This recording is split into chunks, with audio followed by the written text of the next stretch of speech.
Bien, hoy vamos a estar entonces eh, viendo con nuestra continuidad de los temas de diagramas eléctricos relacionados a algunas funciones específicas ligadas, por ejemplo, como arrancamos viendo la parte ligada al motor. Vimos el diagrama eléctrico de los inyectores, un poco resumido el principio de funcionamiento en la última clase y cómo está relacionado el diagrama eléctrico con este funcionamiento, qué mediciones, qué controles hacer.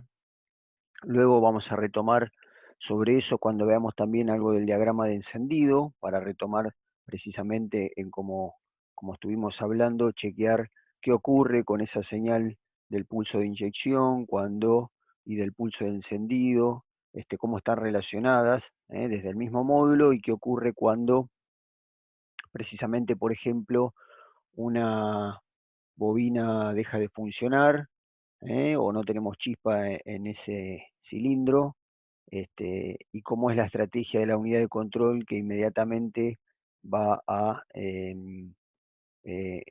cortar o anular precisamente el pulso de inyección ahí para no afectar precisamente en la combustión.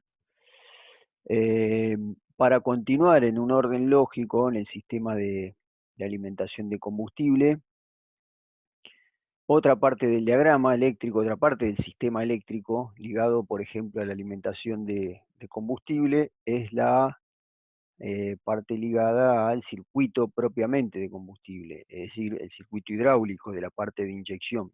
En el caso de inyección electrónica de nafta, como estuvimos viendo, hay un circuito hidráulico que es precisamente todo el circuito por donde pasa el combustible, en el cual estaban, por ejemplo, como principales actuadores los inyectores, que estuvimos viendo la estructura, funcionamiento y demás en la última clase, y luego vimos en el diagrama eléctrico cómo están conectados esos inyectores, cómo son alimentados, excitados por pulso de negativo proveniente del módulo, y hicimos algunas mediciones y controles básicas en el simulador como para que veamos cuál es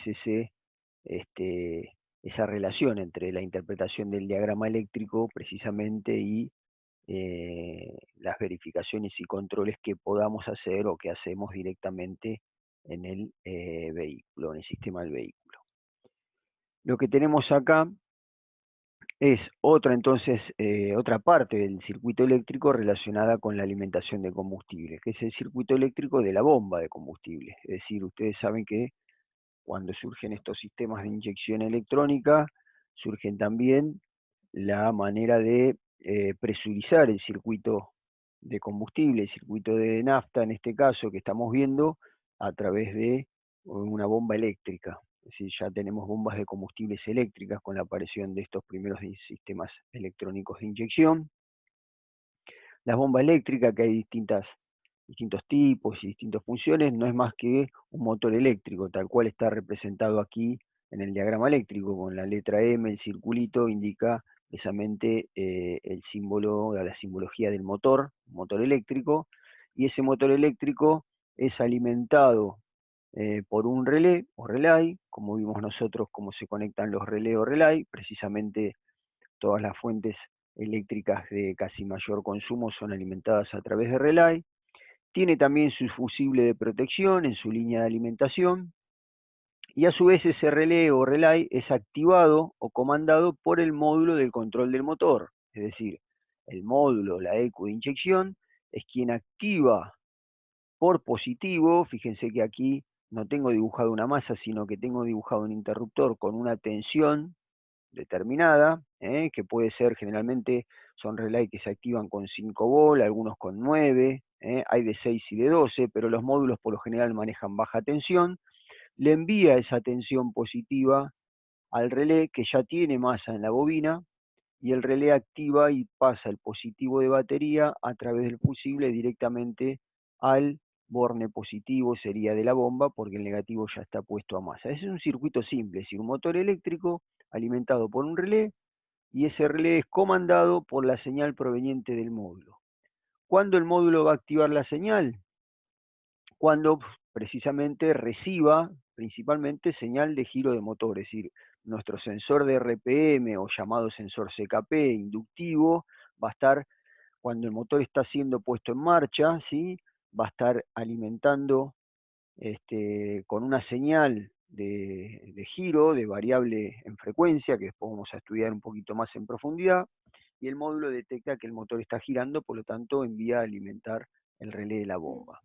En una estrategia de arranque, incluso en contacto, si uno coloca el contacto, ya con contacto el módulo activa el relé de la bomba, pero si a los pocos segundos el módulo no recibe la señal del motor girando, automáticamente desactiva el relé de la bomba. Es decir, uno va a escuchar que la bomba acciona a través del relé, pero si el motor no desarranca, por más que el vehículo siga en contacto, quita la alimentación del relé de la bomba para evitar, ¿qué cosa? Bueno, bombear combustible a la línea, ¿sí? A la rampa de inyectores o al circuito de combustible del vehículo, si en realidad no hace falta, porque si el motor no está girando, no vamos a tener necesidad de tener la presión y caudal de combustible, como vimos la otra vez en la rampa de inyectores. ¿Ok? Es decir, esta es el diagrama más simple de comando de bomba de combustible de un sistema de inyección electrónica. ¿Existen otros? Sí, un poco más complejos, yo no diría complejos, un poco más avanzados. Hoy tenemos,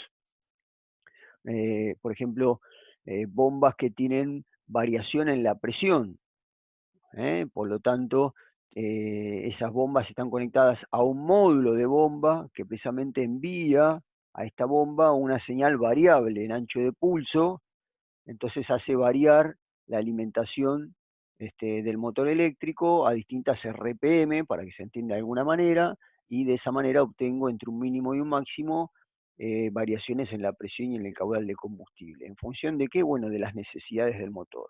Por ejemplo, en inyecciones directas de combustible, la bomba de cebado o la bomba de baja presión tiene precisamente eh, un, un módulo con variación de presión de combustible que alimenta la bomba. En inyecciones indirectas, las más comunes, simplemente tenemos un relé, la bomba envía el combustible ya con una presión regulada por un regulador de presión mecánico, como estuvimos hablando un poquito la semana pasada, y la presión es constante, ¿ok? No hay variación de la presión del combustible en ese caso.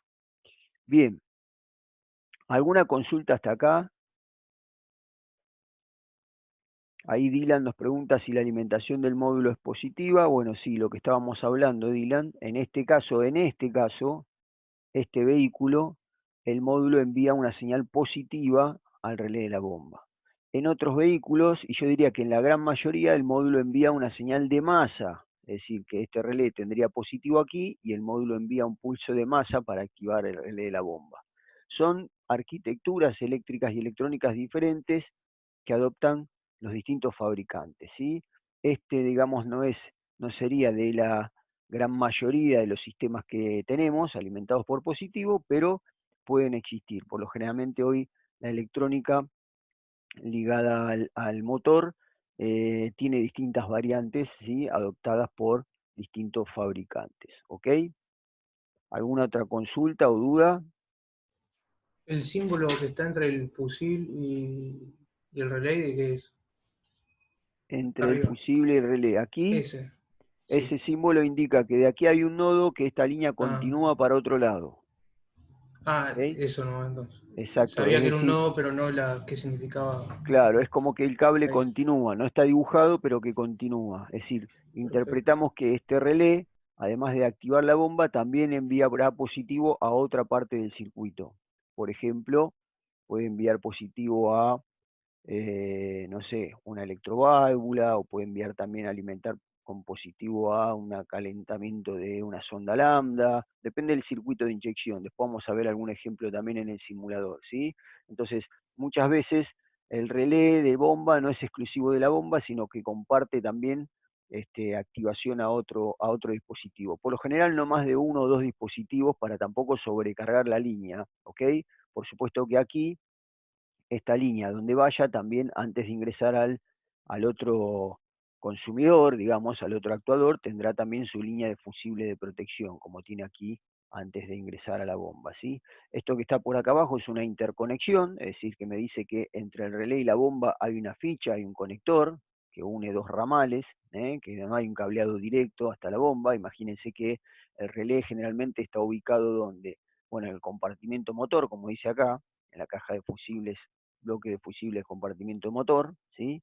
Y obviamente la bomba de combustible está en la parte dentro del tanque. Generalmente ya hoy todos los vehículos traen la bomba sumergida en el depósito. Por lo general, digamos, entonces va hacia la instalación eléctrica de la parte trasera del vehículo.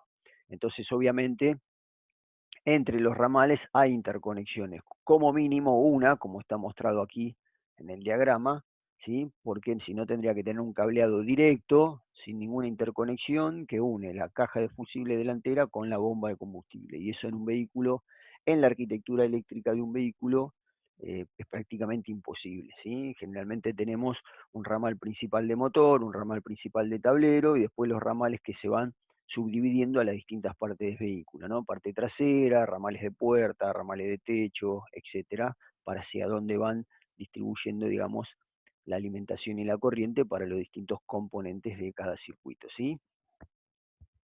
¿Dudas, preguntas hasta acá de este diagrama? No, profe. Bien. Bueno, voy a mostrarles entonces ahora, voy a dejar de compartir aquí y les voy a compartir, vamos a ver a una simulación hablando de la bomba de combustible. Bueno, en principio les voy a mostrar el principio de funcionamiento del sistema de combustible. Un segundito, que cuando el sistema cargue vamos a poder, ahí está. Estoy cargando el compartimiento de pantalla, me aguardan un instante. Vamos a aprovechar también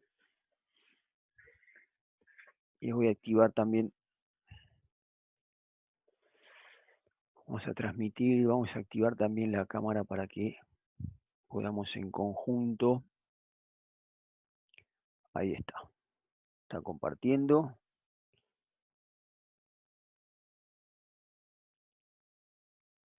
Ahí está, me avisan cuando me están viendo en pantalla.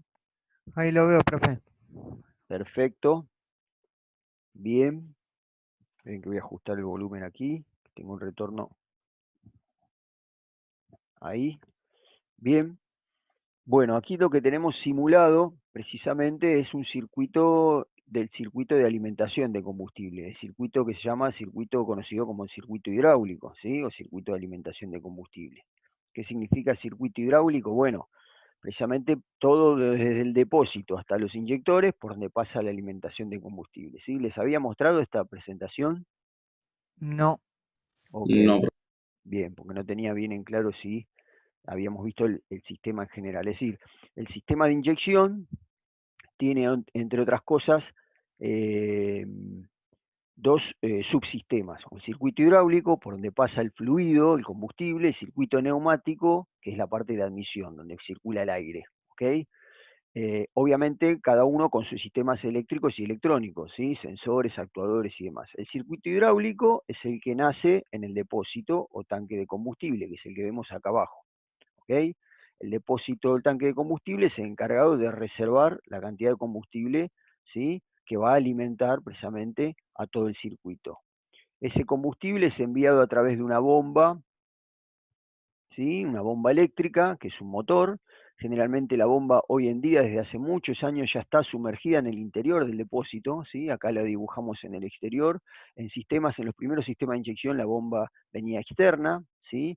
Hoy en día la bomba está dentro del depósito. De hecho, los sistemas de inyección normalizados y homologaron, digamos, mayor seguridad precisamente con la bomba sumergida en el depósito, sin la presencia de oxígeno. Después vamos a ver, les voy a pasar otra presentación para que vean un poquito cómo está relacionado esto. Y obviamente el combustible también es filtrado, ¿sí?, antes de llegar a la rampa. El filtro es este que está acá arriba, ¿eh? También Profe, sí, perdón que le interrumpa, ¿no tiene algún compañero en espera? Porque me están avisando por el grupo. a ver, vamos a chequear. Ahí está, ahí sí, Maxi estaba. Maxi Nardi Tocini. A ver, si era él, ahí lo ingresé. Gracias Sí, por era él. avisar. Avíseme porque a veces No. se me va de pantalla los avisos, entonces no hay problema en que me avisen si hay algún compañero. Bien, entonces les decía, ese combustible enviado a la rampa va con esa rampa tiene que tener aquí, la rampa donde están colocados los inyectores, la presión, como vimos la otra vez, regulada, ya, una presión constante, ¿sí? Para sistemas de inyección indirecta, entre 2,5 y 3 bar, o 3,5 bar, depende el vehículo, ¿no? Es decir, 2,5, 2 bar, 2,5, 3,5, depende de la inyección y un poco la tecnología que acompaña, digamos, a esa inyección electrónica. Esa función de regular la presión la hace precisamente el regulador de presión, que es este que está por aquí, que si es externo, está colocado generalmente en la propia rampa de inyección, entonces el combustible es enviado, el regulador de presión mecánico tiene un diafragma con un resorte regulado, ¿sí? Que mantiene una presión constante ya calibrada, determinada, ¿sí? Y que por supuesto esa presión constante hace que si esa presión es superada, tenga una manguera, una tubería de retorno, ¿sí? Es decir, cuando se supera la presión regulada, el combustible retorna al tanque. Entonces, todo el tiempo tenemos un sistema de barrido, conocido como de barrido continuo, ¿ok? Es decir, la presión sobrante, por decirlo de alguna manera, ¿sí? Para que no se sobrepase, el regulador de presión, ese diafragma trabaja abriendo un paso a un retorno, que es el retorno al tanque. Los vehículos de hoy en día, ya este regulador de presión está con la bomba dentro del depósito, es decir, que el retorno se produce acá adentro y la presión ya sale regulada, es decir, no voy a encontrar ya una manguera de retorno desde la rampa de vuelta hasta el tanque, solamente voy a encontrar una tubería de ingreso de combustible a la rampa de inyección. ¿Por qué? Porque la regulación de presión se está haciendo directamente en la bomba dentro del depósito de combustible, ¿ok? El combustible viene por la tubería y alimenta con presión a la rampa donde está colocado el inyector, ¿ok? A su vez, el depósito de combustible tiene también una tubería de respiración, ¿sí? Que se llama de vapores, una tubería de vapores de combustible, porque como ustedes saben, la nafta también se evapora y es muy volátil y a temperatura ambiente prácticamente ya se evapora y eso va a hacer que, entre otras cosas, el combustible evaporado, en vez de ser liberado a la atmósfera, esperen que voy a cerrar aquí, así ven más grande, ahí, en vez de ser liberado a la atmósfera, el combustible evaporado es reciclado en la admisión, es decir, a través de un filtro de eh, carbón activo que se denomina depósito canister. Ese filtro de carbón activo, el carbón activo es un carbón granulado activado que se utiliza mucho en filtros, en purificadores de aire, en máscaras de purificadoras de oxígeno.